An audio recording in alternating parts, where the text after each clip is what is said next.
ইসলামপন্থী রাজনীতি কি আসলে উগ্রবাদী, কিংবা ইসলামপন্থী রাজনীতি কি আসলে প্রগতি বিরোধী? তারা পক্ষপাত করতেছে, বলছে না তরুণরা অনেকেই জিতবে, অনেকে মন্ত্রীও হবে। এর অর্থটা কি? তরুণরা জামাতের 11 দলের ভিতরে আছে না, তরুণরা তো ওরা তো হবে। তো আমার কথা হলো, যা কিছু করতেছে ওই দলের ভিতরে জয়েন করে নিতে পারে। ইশতেহার এত দেরিতে দিলে মানুষ ইশতেহার পড়বে কখন? আর সেই ইশতেহার যে সাইজ, সেটা একটা রীতিমতো একটা বইয়ের মতো, হুমায়ুন আহমেদের উপন্যাসের সাইজের একটা ইশতেহার, এবং তার মধ্যে ছবি টবি ব্যবহার করা হয়েছে। সেসব ছবি নিয়ে আপত্তি আছে, সেসব ছবি নিয়ে প্রশ্ন আছে। শফিকুর রহমান বলেছেন, জামায়াত প্রগতিশীল ও মধ্যপন্থী ইসলামী রাজনৈতিক দল। একটু জানতে চাই যে আমরা তো দীর্ঘদিন ধরে জামায়াত ইসলামীকে ঐতিহ্যগতভাবে একটি কট্টর আদর্শিক দল হিসেবে জানি। এই যে জামায়াত ইসলামী বলছে যে তারা এখন প্রগতিশীল ও মধ্যপন্থী রাজনৈতিক দল, তখন এই সংজ্ঞার আসলে ভিত্তি কি? এটি কি কেবল কৌশলগত পরিবর্তন, নাকি দলের মূল কাঠামোগত সংস্কার? এইখানে এক ধরনের গভীর বিশ্লেষণের প্রয়োজন আছে। ওনার যে বক্তব্যটি, এই বক্তব্যটিকে যদি আমরা খুবই সিরিয়াসলি গ্রহণ করি, তাহলে উনি বেশ কয়েকটি কথা বলেছেন যার সঙ্গে তার জামাতে ইসলামী নামক রাজনৈতিক দলটির আদর্শ, লক্ষ্য, উদ্দেশ্য এবং তার যে ইতিহাস, কোনো কিছুই মেলে না। তারা অনেক কৌশল করেছেন। গুপ্ত শব্দটি তাদের কারণে উৎপত্তি হয়েছে আমাদের রাজনীতিতে, তো হতে পারে এটা একটা কৌশল। কিন্তু দেখেন উনি কি কি বলেছেন। প্রথমে বলেছেন তার দল নির্দিষ্ট গণ্ডিতে আবদ্ধ নয়। তাহলে কি ইসলাম একটি নির্দিষ্ট গণ্ডি? এই প্রশ্নের উত্তরটা তাকে দিতে হবে। তার মানে উনি ইসলামকে একটি গণ্ডি বা একটি সার্কেল বা একটি ফেন্স বা বাধা হিসেবে মনে করছেন? কারণ গণ্ডি হচ্ছে আপনাকে তার মধ্যে আটকে রাখবে। তাহলে বুঝলাম যে উনি গণ্ডি থেকে বেরিয়ে এসেছেন। তাহলে ইসলামপন্থী রাজনীতি কি আসলে উগ্রবাদী, কিংবা ইসলামপন্থী রাজনীতি কি আসলে প্রগতি বিরোধী? কারণ উনি বলেছেন তিনি গণ্ডিতে আবদ্ধ নাই, তার দল এখন প্রগতিশীল দল। তাহলে আগে কি ছিল? আগে কি উগ্র দল ছিল? আগে কি চরম ডানপন্থী দল ছিল? আগে কি কট্টর দল ছিল? ইসলাম কি কট্টর পন্থা? এই প্রশ্নটার উত্তর তাকে দিতে হবে। এরপরে তাকে তৃতীয় যে প্রশ্নটির উত্তর দিতে হবে, তিনি বলেছেন তারা মধ্যপন্থী হয়ে গিয়েছেন। মধ্যপন্থা বলতে তারা কি বোঝেন, এটাও কিন্তু তাদেরকে বলতে হবে। কেননা তারা যদি বলেন যে তারা গণ্ডি থেকে বেরিয়ে এসেছেন, তাদের এই গণ্ডিবদ্ধতার মধ্যে তাদের জোটে আরও ইসলামী দল রয়েছেন, তারাও কি তাদের মতোই গণ্ডি থেকে বেরিয়ে এসেছেন? হেফাজতে ইসলাম কি গণ্ডি থেকে বেরিয়ে আসা একটি প্রগতিশীল দল? কিংবা খেলাফত মজলিস বা এই যে খেলাফত আন্দোলন, তারা কি একটি গণ্ডি থেকে বেরিয়ে আসা গোষ্ঠী? তারাও কি নিজেদেরকে প্রগতিশীল মনে করছেন? তারাও কি ইসলামকে একটি গণ্ডিবদ্ধতা বলে মনে করছেন? এই প্রশ্নের উত্তর তো তাকে দিতে হবে। অতএব তিনি বিদেশি পত্রিকায় গিয়ে যদি বলেন যে তাদের দল প্রগতিশীল হয়েছে, তাহলে এইটাও তাকে বলতে হবে যে প্রগতির সঙ্গে আগের যে দলীয় অবস্থান তাদের ছিল, কোথায় কোথায় বিরোধিতা ছিল। তারা যদি প্রগতি বিরোধী হয়েই থাকেন, তাহলে এই যে 54 বছর ধরে বাংলাদেশ স্বাধীন হওয়ার পরে তারা প্রগতির বিরুদ্ধে ছিলেন বা প্রগতিশীল ছিলেন না, সেটার জবাবদিহিতা কি তারা করবেন? ফলে তিনি একটা বিতর্কের জন্ম দিয়েছেন বলে আমার মনে হয় এই সাক্ষাৎকারের ভেতর দিয়ে। ভারতীয় গণমাধ্যমে এ ধরনের বক্তব্য দেওয়ার পেছনে কি কারণ থাকতে পারে? আমার মনে হয় যে ভারতীয় গণমাধ্যমের কাছ থেকে তারা একটা সমর্থন, কিংবা ভারতের কাছে নিজেদেরকে মধ্যপন্থী প্রমাণ করা, অথবা পৃথিবীর কাছে নিজেদেরকে মধ্যপন্থায় আছেন, প্রগতির পক্ষে আছেন, এইসব বলার চেষ্টা করছেন। কিন্তু তাদের যে ম্যানিফেস্টোটা তারা প্রকাশ করেছেন, সেটা এখনো যথেষ্ট প্রগতিশীল হতে পারে না। তাহলে কি এটি ইমেজ পরিবর্তনের কোনো ব্র্যান্ডিং কৌশল? এইভাবে আমি অভিযুক্ত করতে চাই না, তবে কার্যকলাপ যা মনে হচ্ছে তাতে তাদের যে ম্যানিফেস্টোটা আমি দেখেছি, আমার মনে হয় যে তারা ইমেজ পরিবর্তনের জন্য একটা কৌশল অবলম্বন করেছেন। তাদের কথা এবং কাজের মধ্যে আসলে মিল খুঁজে পাওয়া যাচ্ছে না। অন্তত ভোটার হিসেবে আমার মনে হচ্ছে যে হঠাৎ করে নির্বাচনের আগে নিজেদেরকে প্রগতিশীল দাবি করা, গণ্ডি থেকে বেরিয়ে আসার কথা বলা, এবং ম্যানিফেস্টোর মধ্যে যেমন ছবি, যেমন বাক্য, যেমন কথা, যেমন প্রতিশ্রুতি ব্যবহার করা হচ্ছে, এর অনেক কিছুর সঙ্গে জামাত ইসলামের রাজনীতির কোনো মিল নাই। ফলে আমরা মনে করতে পারি যে তারা এক ধরনের কৌশল গ্রহণ করেছেন। সেটা ব্র্যান্ডিংয়ের জন্য হতে পারে, ভোটারদেরকে একটা কিছু দিয়ে বুঝ দিয়ে ক্ষমতায় যাওয়ার চেষ্টাও হতে পারে। তবে তাদেরকে এটা অবশ্যই ব্যাখ্যা করতে হবে যে তাদের যে জোটটি তৈরি হয়েছে, সেটা পুরোটাই কি একটি মধ্যপন্থী রাজনৈতিক জোট, নাকি তাদের ওইখানে দক্ষিণপন্থী অথবা উগ্রপন্থী অথবা চরম ইসলামপন্থী কাউকে রেখেছেন, নাকি এই তারই বক্তব্য তার জোটের এবং দলের সকলেই সমর্থন করেন? এটা তাকে বলতে হবে, আসলে বলা উচিত। এবং একই সাক্ষাৎকারে কিন্তু জামায়াত আমির স্পষ্ট করেছেন তারা শুধু নির্দিষ্ট আদর্শের মধ্যে সীমাবদ্ধ থাকতে চান না, তারা বহুদলীয় গণতন্ত্রে বিশ্বাসী। জানতে চাই, বহুদলীয় গণতন্ত্রে বিশ্বাস আর আল্লাহর আইন ও সৎ লোকের শাসন, এই দুইয়ের মধ্যে জামায়াত ইসলাম কিভাবে আসলে ভারসাম্য বজায় রাখবে? এটা তাকে ব্যাখ্যা করতে হবে, এটা আমি ব্যাখ্যা করতে পারবো না। তবে নির্দিষ্ট আদর্শের মধ্যে বন্দী হয়ে থাকা বা নির্দিষ্ট গণ্ডির মধ্যে বন্দী হয়ে থাকা বলতে আসলে আমরা কি বুঝবো? নির্দিষ্ট আদর্শ যেটি তাদের আছে সেটা কি গণতন্ত্র বিরোধী ছিল, যে নির্দিষ্ট আদর্শের মধ্যে না থেকে আমরা এখন গণতান্ত্রিক হলাম? আগে কি তারা অগণতান্ত্রিক ছিলেন? এটাও তো তাহলে তাকে বলতে হবে। আমি পুরো সাক্ষাৎকারটা পড়ি না, আমি আপনার বক্তব্যের যেমন তার বক্তব্যের আরো কিছু অংশ যদি আমি কোট করি, সেখানে তিনি বলেছেন অন্তর্ভুক্তিমূলক শাসনে তারা বিশ্বাসী। জামায়াতের অন্তর্ভুক্তিমূলক শাসনে আসলে ভিন্ন ধর্মাবলম্বী কিংবা ভিন্ন আদর্শের মানুষের প্রতিনিধিত্ব কতটুকু নিশ্চিত হবে? আমি যদি সেকুলারের কথা বলি, আমি যদি বামপন্থী মানুষের কথা বলি, আমি আপনাকে একটা উদাহরণ দিই। ডাকসুতে যে ছাত্রদের অংশটি বিজয়ী হয়েছে, এই বিজয়ের ক্রেডিট কিন্তু জামাত ইসলাম দাবি করেছে। তাদের একাধিক নেতা ডাকসু, চাকসু, রাকসু এবং অন্যান্য আরেকটা এবং জাকসু, এইখানে যে বিজয় হয়েছে, এই বিজয়ের কৃতিত্ব কিন্তু তারা দাবি করেছেন। তার মানে তারা ওন করেছেন, তারা বলেছেন যে তাদের সমর্থকরা এখানে বিজয়ী হয়েছেন। এখন সেখানে একটা অন্তর্ভুক্তিমূলক প্যানেল আমরা দেখেছি। সেটা কেমন? সর্বমিত্র চাকমা নামে একজন ব্যক্তি অন্তর্ভুক্তিমূলকভাবে এসেছেন। তিনি চাকমা, তিনি তো ইসলাম ধর্মাবলম্বী না, কিন্তু লাঠির বেলায় তারা একই রকম। উনি যে লাঠি হাতে নিয়ে লোকজনকে কান ধরে উঠবস করাচ্ছেন, ওই রাজনীতিকে প্রগতিশীল রাজনীতি। শিশুরা খেলতে আসে, শিশুরা একটা মাঠ ব্যবহার করে বা এলাকারও কেউ আসতে পারে, অনুমতিবিহীনভাবে প্রবেশ করলে লাঠি হাতে কান ধরে উঠবস করানো কিংবা হকারদেরকে লাঠি দিয়ে প্রহার করার মতো অবস্থা তৈরি করা অথবা ক্ষেত্র বিশেষে মৃদু প্রহার করা, এই রাজনীতি কি প্রগতিশীল রাজনীতি? তারা কি তাদের সেই যে রাজনৈতিক মিত্র অথবা লেজুর বলা যেতে পারে যারা ডাকসুতে জিতলো, সেই লেজুরদের লাঠি হাতে শাসন করার বিষয়ে কোনো সমালোচনা করেছেন? বলেছেন যে সর্বমিত্রের এই কাজ করাটা ঠিক হয় না। নির্বাচনের ঠিক এক সপ্তাহ তাহলে প্রগতি কোথায় গেল? তাহলে প্রগতি কোথায় গেল? গণ্ডির থেকে বের হয়ে আসা অন্তর্ভুক্তিমূলক রাজনীতি কোথায় গেল? তাই না? অন্তর্ভুক্তিমূলক রাজনীতি ভেতর দিয়ে যাকে তারা আনলেন, তিনি এসে ওই চরিত্র ধারণ করলেন, লাঠি হাতে সবাইকে ভয় দেখাচ্ছেন। তো লাঠি হাতে ভয় দেখানোর রাজনীতি কি সে অন্তর্ভুক্তিমূলক রাজনীতি? নির্বাচনের ঠিক এক সপ্তাহ আগে জামায়াতের এই প্যারাডাইম শিফট, সেটা কি নির্বাচনের সমীকরণে কোনো প্রভাব ফেলবে কিনা? প্রশ্নটি রাখছি আপনার কাছে। আমি বিরতির পরে সেই ব্যাখ্যাটি শুনবো জনাব আব্দুল নূর তুষার। দর্শক, জনতন্ত্র গণতন্ত্রের এই পর্যায়ে একটা বিরতি নিচ্ছি। আবারও আমন্ত্রণ, আপনারা দেখছেন নিউজ 24 এর নিয়মিত আয়োজন জনতন্ত্র গণতন্ত্র। নিবেদন করছে আরআইসিএল স্টিল। দর্শক, জানিয়ে রাখতে চাই ইতিমধ্যে আরো একজন অতিথি আমাদের সঙ্গে যুক্ত হয়েছেন, এম এ আজিজ, সিনিয়র সাংবাদিক। স্বাগত জানাচ্ছি আপনাকেও। ধন্যবাদ। জনাব আজিজ, যেমনটি দ্য উইকে সাক্ষাৎকারে জামায়াতের আমির জানিয়েছেন, জামায়াত প্রগতিশীল ও মধ্যপন্থী ইসলামী দল, সময়ের সঙ্গে নীতি পরিমার্জন করেছে তারা। একটু জানতে চাই, ইসলামপন্থী রাজনীতি এবং প্রগতিশীলতা, এই দুটি ধারা কি সমান্তরালভাবে চলা সম্ভব? সেই সঙ্গে জামায়াতের আমিরের এই বক্তব্য কি বাংলাদেশের রাজনীতিতে বড় ধরনের প্যারাডাইম শিফটের ইঙ্গিত দিচ্ছে কিনা? দেখেন, আমি বরাবরই আগে গোড়াই বলছি যে জামাতে ইসলাম বিভিন্ন সময়ে বিভিন্ন তাদের নেতা যা বক্তব্য দিয়েছে, আচরণ করেছে, তাদের রাজনীতি পরিষ্কার করা উচিত। ইশতেহার দিচ্ছে 26টা দফাকে অগ্রাধিকার দিয়ে। আমি অনেকগুলো প্রশ্নের মীমাংসা পাইনি যেগুলো আমরা পেতে চাই। তারা যে ইশতেহারে দিয়েছে, এটা তো নর্মাল গণতান্ত্রিক একটা রাজনৈতিক দল যেগুলো দিয়েছে, এনসিপি টেনসিপি এরকমই দিয়েছে। আমি তো জানতে চাইছিলাম যে শরিয়া আইন তাদের কি হবে। তারা বলেছে শরিয়া আইন ধাপে ধাপে বাস্তবায়ন করবে, সেই ধাপটা কি আমার কাছে পরিষ্কার না। তারপরে নারীদের অবস্থাটা কি হবে?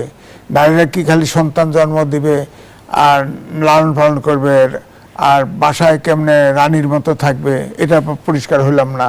তারপরে ইসলামিক ভিত্তিক শাসন ব্যবস্থা বা সরকার পরিচালনার ব্যবস্থাটা কি, এটা বুঝলাম না।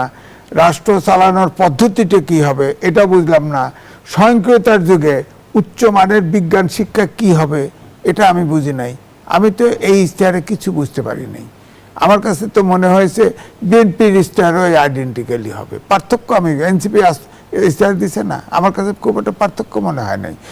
জামাত নিয়ে যে প্রশ্নগুলা, ধরেন জামাত বলা হয় বিএনপি চাঁদাবাজ তকমা দিয়েছে, আর দুর্নীতি তো দুই রকম, একটা হলো নৈতিক আর একটা হলো আপনার চাঁদা, এটাও ঠিক। তো এখন নৈতিক দেখেন জামাত ইসলাম যত আপনার প্রতিষ্ঠান এই প্রতিষ্ঠানে ধরেন তাদের সমর্থক দিয়ে প্রতিষ্ঠান দখল, প্রাতিষ্ঠানিক দুর্নীতি তারা করতেছে। এগুলো তো কোনো পেলাম না যে সব দল প্রতিষ্ঠানগুলো দখল করে নেওয়াটা কি আপনার এটা কিভাবে হবে, এটার তো ব্যাখ্যা দিতে হবে। অনেকগুলো তাদের জামাত ইসলামের মালিকরা অনেক টেলিভিশন, অনেক ব্যবসা বাণিজ্য সব দখল বসে যাচ্ছে, শেয়ার কিনে কিনে বসে যাচ্ছে, সব দখল করে ফেলতেছে। এটা তো একটা এনজিও টাইপ সরকার, সারা বিশ্বে এটা একটা আন্তর্জাতিক সংগঠন। জামাত ইসলাম পাকিস্তান, জামাত ইসলাম ভারত, এইভাবে আমাদের এটাও ছিল জামাত ইসলাম বাংলাদেশ। নিবন্ধন পায় না বলে তারা তখন বাংলাদেশ জামাত ইসলাম নাম রেখেছে। সুতরাং এটা তাদের আন্তর্জাতিক রিলেশনটা কি এটাও তো বুঝতে হবে। যেমন কিছু না কিছু হলেই পাকিস্তানের সাথে সম্পর্ক, পাকিস্তানের সাথে দেনা পাওনার কথা বলে না পাকিস্তান, কারণ এটা তো পাকিস্তানেই জন্ম, এটা তো বুঝতে হবে, ভারতেই জন্ম। তো সুতরাং আমি কিন্তু এই ইশতেহারে তাদের সম্পর্কে আমি পরিষ্কার না। এদিকে আপনি দেখেন, আমি খুব ভয়ঙ্কর, আমাদের দেশে অনেক পত্রিকায় ছাপা হয়েছে, বিবিসিও রিপোর্ট করেছে, ইত্তেফাকেও ছাপা হয়েছে। আপনার আফগানিস্তানের বর্ণ ও দাস প্রথা আইনি স্বীকৃতি, আলেমরা অপরাধ করলে দায় মুক্তি। চিন্তা ভয়ঙ্কর অবস্থা। নারীরা 5-এর উপর পড়তে পারবে না, নারীরা ঘরে থাকবে, যেটা জামাত ইসলাম থেকে বলা হয়েছে। নারীরা রানীর মতো বাসায় থাকবে, 5-এর উপরে পড়তে পারবে না, এবং নিম্ন সবচাইতে গরিব দুঃখীরা যারা দাস হতে পারবে, এবং উচ্চ বলের আলমরা, উচ্চ মানের লোকরা তারা এই দাস নিয়ে রাস্তাঘাটে বাজার করতে পারবে, রাস্তাঘাটে চলতে পারবে। এখন আলেমরা পরামর্শ দিবে, আইনে হচ্ছে দোষ করলে তাদের পরামর্শ দিবে, আর উচ্চমানের যারা ওই সমাজের উচ্চমানের মনে করা হবে তাদেরকে পরামর্শ দিবে। জামায়াত এখন দাবি করছে তারা মধ্যপন্থী কিংবা প্রগতিশীল রাজনৈতিক দল, সেটা কি আসলে নির্বাচন কেন্দ্রিক? সেটা কি, সেটি তো আমি জানতে চাই। আপনি যেটা বললেন তারা মধ্যপন্থা এবং প্রগতি, তার প্রগতিটা কি আমি তো পরিষ্কার হতে পারিনি। ধন্যবাদ জানাচ্ছি জনাব এম এ আজিজ। জনাব আব্দুল নূর তুষার ইশতেহারের কথা তুলে ধরছিল জনাব এম এ আজিজ, একটু জানতে চাই বাংলাদেশের বাস্তবতায় ইশতেহারের গুরুত্ব আসলে কতটুকু? বাংলাদেশে আমরা প্রেক্ষাপট বিবেচনায় দেখেছি যে ইশতেহারের প্রতিশ্রুতিগুলো যদি রাজনৈতিক দল আমরা যদি দেখেছি যে শর্ত পূরণ নাও করে আইনগত ব্যবস্থা নেয়ার কোনো সুযোগ নেই, তাহলে কি বিষয়টি এমন যে ইচ্ছে হলে পূরণ করলাম, না হলে থাক? একটি দল তার অবস্থান কি সেটা পরিষ্কার না করেই নির্বাচনে চলে এসেছে। ইশতেহার প্রকাশিত হয়েছে নির্বাচনের তফসিল ঘোষণার বেশ কিছুদিন পরে, প্রচার প্রচারণা শুরু হয়েছে 20 তারিখে, আর এই ইশতেহার প্রকাশিত হচ্ছে ফেব্রুয়ারি মাসে, এবং এই ইশতেহার প্রকাশের 1 সপ্তাহের মধ্যে নির্বাচন। ফলে কালকে দিয়েছে, হ্যাঁ 1 সপ্তাহের মধ্যে নির্বাচন। ফেব্রুয়ারি মাসে হয়েছে, জানুয়ারি মাসের শেষ সপ্তাহের কিছু আগে শুরু হয়েছিল এই প্রচার প্রচারণা। এখন ইশতেহার এত দেরিতে দেওয়ার মধ্যেই পরিষ্কার বোঝা যায় যে দলগুলির কাছে ইশতেহার খুব একটা গুরুত্বপূর্ণ না। তারা মনে করেন যে তাদের ভোটাররা তাদের কেনা গোলাম, এবং তাদের ভোটাররা তাদের মার্কায় ভোট দিবে, এবং ইশতেহারে কি আছে কি নাই এগুলো হচ্ছে আমাদের টকশোর বিষয়বস্তু হবে, পত্রিকাতে ছাপা হবে, বুদ্ধিজীবীরা কিছু কথাবার্তা বলবেন, সুশীল সমাজ এটা নিয়ে মাথা নাড়বেন, এবং তারপরে যখন নির্বাচন হয়ে যাবে তারপরে সুশীল সমাজের একাংশ তাদের সঙ্গে যোগ দিয়ে হালুয়া রুটি ভাগাভাগি করবেন। তারা মনে করছেন এইটা আগের মতোই আছে। অতএব নতুন বন্দোবস্ত, নতুন রিপাবলিক, নতুন সংবিধান, নতুন রাজনীতি, সব গালভরা কথাবার্তা যখন বলা হয়েছে তখন আমরা জানতাম যে শেষ পর্যন্ত কাহিনী এটাই হবে, এবং সেটাই হচ্ছে। আপনি দেখেন ইশতেহার এত দেরিতে দিলে মানুষ ইশতেহার পড়বে কখন? আর সেই ইশতেহার যে সাইজ, সেটা একটা রীতিমতো একটা বইয়ের মতো, হুমায়ুন আহমেদের উপন্যাসের সাইজের একটা ইশতেহার, এবং তার মধ্যে ছবি টবি ব্যবহার করা হয়েছে। সেসব ছবি নিয়ে আপত্তি আছে, সেসব ছবি নিয়ে প্রশ্ন আছে, তাদের কথাবার্তা নিয়ে প্রশ্ন আছে। আপনি জামাতে ইসলামের ইশতেহার যদি দেখেন, তারা বলেছেন যে তারা অপচয় কমিয়ে এনে তারা বিদ্যুৎ ব্যবহারকে সাশ্রয়ী করে তারা বিদ্যুতের যে খরচ সেটা কমিয়ে আনবেন। আপনি আমাকে বলেন তো, বিদ্যুতের অপচয় একটা হয় সিস্টেম লস, কিন্তু এর বাইরে জ্বালানি নাকি অপচয় হয়? জ্বালানি অপচয় অন্তত প্রাইভেট প্রতিষ্ঠানগুলি করে না, কেননা তার অপচয় মানে হচ্ছে তার লাভের পরিমাণ কমে যাওয়া। তাহলে জ্বালানি অপচয় কি সরকার করে? বুঝলাম করে। তারপরে তারা একটা অদ্ভুত কথা বলেছেন, পরমাণু বিদ্যুৎ উৎপাদনের মাধ্যমে তারা খরচ কমিয়ে আনবেন। পরমাণু বিদ্যুৎ নিয়ে প্রচুর কথাবার্তা হয়েছে, ঘুষের অভিযোগ উঠেছে, ৭৬,০০০ টাকার বালিশের কথা বলা হয়েছে। তাহলে এই পরমাণু বিদ্যুৎ যে তারা তৈরি করবেন, তারা কি আগামী 5 বছরের মধ্যে নতুন একটা পরমাণু চুল্লি তৈরি করবেন? তার মানে তারা যে পরমাণু বিদ্যুতের প্রতিশ্রুতি দিচ্ছেন, সেই প্রতিশ্রুতি হচ্ছে ফ্যাসিস্টের রেখে যাওয়া পরমাণু চুল্লির বিদ্যুৎ। মানে আপনার রেখে যাওয়া গাড়ি আমি চালিয়ে বললাম যে আমি পরমাণু বিদ্যুতের ব্যবস্থা করলাম, এই জায়গাটাই আমার কাছে মনে হচ্ছে যে খুবই একটা অদ্ভুত কথা। মানে নিশ্চয়ই আপনি তারা দেখেছেন। পরমাণু বিদ্যুতের ব্যবস্থা যে করবেন, তারা কি এই 5 বছরের মধ্যে আরো একটা দুইটা চুল্লি বসাবেন বাংলাদেশে? সক্ষমতা আছে বাংলাদেশের। তারপরে তারা একটা মজার জিনিস বলেছেন, তারা স্বাস্থ্যে গিয়েছেন, স্বাস্থ্যে গিয়ে তারা বলেছেন ডাক্তারদের লেজুর ভিত্তিক রাজনীতি বা দলীয় রাজনীতি তারা বন্ধ করে দিবেন, কোথাও ডাক্তারদেরকে দলীয় রাজনীতি করতে দিবেন না। অথচ ডাক্তারদের দলীয় রাজনীতিতে জড়িত ব্যক্তিরা তাদের এইবার যে সংসদ সদস্য পদ, সেইখানে তারা পদপ্রার্থী হয়েছেন। তো এদের দলীয় রাজনীতি বন্ধ করে দিলে এরা কোথায় রাজনীতি করবে? তাহলে সেন্ট্রাল রাজনীতি করবে। তাহলে এতদিন বন্ধ করেন নাই কেন? ডাক্তারদের দলীয় রাজনীতি যদি খারাপই হয়, এটা ক্ষমতায় গিয়ে বন্ধ করতে হয় নাকি ক্ষমতা চলে এসেছে? বেশ কিছু প্রশ্ন সামনে আসে, এরকম অনেক জনাব আব্দুল প্রশ্ন লুৎফ আছে। স্যার, যেমনটি আপনি জানেন যে আমরা জুলাই গণঅভ্যুত্থানের পর বারবার অতিথিদের মুখে একই প্রশ্ন শুনেছি, আইন শৃঙ্খলা পরিস্থিতির অবনতি কেন্দ্রিক। সেই জায়গায় দাঁড়িয়ে, সেই বাস্তবতায় দাঁড়িয়ে স্বরাষ্ট্র উপদেষ্টা জানালেন নির্বাচনে কোনো সহিংসতা হবে না। মাঠের বাস্তবতার সাথে এই পরিস্থিতির মিল আসলে কতটুকুন, কোন তথ্যের ভিত্তিতে এমন নিশ্চয়তা আসলে দিচ্ছেন তিনি? আমি সে আলোচনায় ফিরতে চাই। আবারও বিরতির সময় হয়েছে। দর্শক, জনতন্ত্র গণতন্ত্রের এই পর্যায়ে আবারও বিরতি নিচ্ছি, সাথে ফিরে এলাম। দেখছেন জনতন্ত্র গণতন্ত্র। আমরা আবারও ফিরছি আলোচনায়। জনাব আব্দুল লুৎফ তুষার, স্বরাষ্ট্র উপদেষ্টা বলেছেন দেশে মব ভায়োলেন্স বলে কিছু নেই, নির্বাচনে কোনো সহিংসতা হবে না। মাঠের বাস্তবতার সাথে বক্তব্যের বিল কতটুকুন খুঁজে পান, কোন তথ্যের ভিত্তিতে এমন নিশ্চয়তা দিচ্ছেন তিনি? নির্বাচনে সহিংসতা হবে না। স্বাস্থ্য বিভাগ সবাইকে এত্তেলা দিয়েছে যে ইমার্জেন্সি ব্যবস্থা চালু রাখতে হবে, অ্যাম্বুলেন্স রেডি রাখতে হবে, বেড রেডি রাখতে হবে, আইসিইউ রেডি রাখতে হবে। এদের একজনের কথার সাথে আরেকজনের কথার কোনো মিল নাই। এরা হাট্টিমাটিম টিম, তারা মাঠে পারে টিম। অনেক বিদেশিরা তাদের নাগরিকদেরকে সহায় নিচ্ছে। সন্ত্রাস হবে না, খুব ভালো কথা। তাহলে এই হাসপাতাল রেডি করেছেন কার জন্য? তাহলে ওইখানে কি মানে ভোট দিয়ে ভোটার এমনি এমনি গিয়ে মানে বেড়াতে যাবেন, বেরু করবেন? ওই যে একটা ছিল না, ঠেলায় খুশিতে ঘুরতে এসেছিল, তো ঠেলায় খুশিতে ঘুরতে হাসপাতালে যাবে লোকজন। হাসপাতাল রেডি করলেন কেন তাহলে? আর যদি কোনো ভায়োলেন্স নাই হবে তাহলে তো খুব ভালো কথা। তাহলে আবার অস্ত্র বিষয়ক এত তোড়জোড় কেন যে অস্ত্র উদ্ধার করা হচ্ছে? আবার এটাও বলেছে যে মব ভায়োলেন্স হয় নাই কোথাও, তাই না? কি হয়েছিল? প্রেসার গ্রুপ, এইচআরএসএস এর প্রতিবেদনে তো আমরা ভিন্ন চিত্রই দেখছি। প্রেসার গ্রুপ, তাই না? এটাও তো বলতে হবে। এই সরকারের একজনের সাথে আরেকজনের কথার কোনো মিল নাই, এবং এখন তো আরো অমিল ধরা পড়ছে। মানে সম্পূর্ণ অসংলগ্ন কথাবার্তা, ডিসোসিয়েশন অফ থট, চিন্তার অসংলগ্নতা। এটা একটা অসুখের লক্ষণ। অসংখ্য ধন্যবাদ জানাচ্ছি জনাব আব্দুল লুৎফ তুষার। জনাব M A Aziz, election engineering এর আশঙ্কা কেন করছে রাজনৈতিক দলগুলো? আমরা জুলাই গণঅভ্যুত্থানের পর ভিন্ন বাস্তবতায় দাঁড়িয়ে আছি, এখনো কেন? অনেক কারণ আছে। এই ধরেন, এই সরকারেরটা বলি, সরকার বড় বড় প্রজেক্ট নিচ্ছে, এখন গোপন চুক্তি করতেছে ইলেকশন 7 দিন পরে। কেন? এগুলো প্রজেক্ট বাস্তবায়ন হবে কোনোটা? বলেন। বাধ্য করবে। বিমানের বোর্ড পুনর্গঠন করছে 3 উপদেষ্টা। ইলেকশন কমিশনের সেক্রেটারি, যে সিনিয়র সেক্রেটারি, তাকে বিমান বোর্ডে নিছে ইলেকশন 7 দিন পরে। বলেন এগুলো কি করবে? বলেন। আপনার দেখেন, ভোটার যে ডাকে ভোট, এটা ম্যানেজ করতে পারে নাই। এটা আসছে প্রাকৃতিক নিয়মে, কিভাবে আসছে কিভাবে যাবে আমি জানি না।